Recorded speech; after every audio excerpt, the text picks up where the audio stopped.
एक दिन गौतम बुद्ध अपने शिष्यों के साथ एकदम शांत बैठे हुए थे। उन्हें इस प्रकार बैठे हुए देख शिष्य चिंतित हुए कि कहीं वह अस्वस्थ तो नहीं है।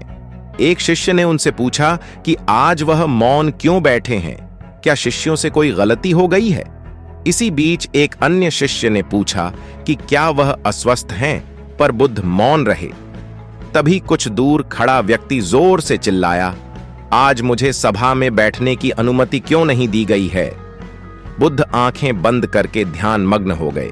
वह व्यक्ति फिर से चिल्लाया, मुझे प्रवेश की अनुमति क्यों नहीं मिली? इसी बीच एक उदार शिष्य ने उसका पक्ष लेते हुए कहा कि उसे सभा में आने की अनुमति प्रदान की जाए। बुद्ध ने आंखें खोलीं और बोले, नहीं, वह अछूत है, उसे आज्ञा नहीं दी जा सकती। यह सुनकर शिष्यों को बड़ा आश्चर्य हुआ। बुद्ध उनके मन का भाव समझ गए और बोले, हां, वह अछूत है। इस पर कई शिष्य बोले, हमारे आश्रम में जात पात का कोई भेद ही नहीं, फिर वह अछूत कैसे हो गया? तब बुद्ध ने समझाया, आज वह क्रोधित होकर आया है।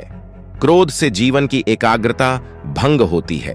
क्रोधी व्यक्ति प्राय मानसिक हिंसा कर बैठता है, इसलिए जब तक वह क्रोध में रहता है तब तक अछूत होता है। इसलिए उसे कुछ समय एकांत में खड़े रहना चाहिए।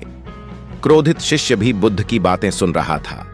पश्चाताप की अग्नि में तपकर वह समझ चुका था कि अहिंसा ही मनुष्य का महान कर्तव्य व परम धर्म है। वह बुद्ध के चरणों में गिर पड़ा और कभी क्रोध न करने का प्रण लिया। शिक्षा।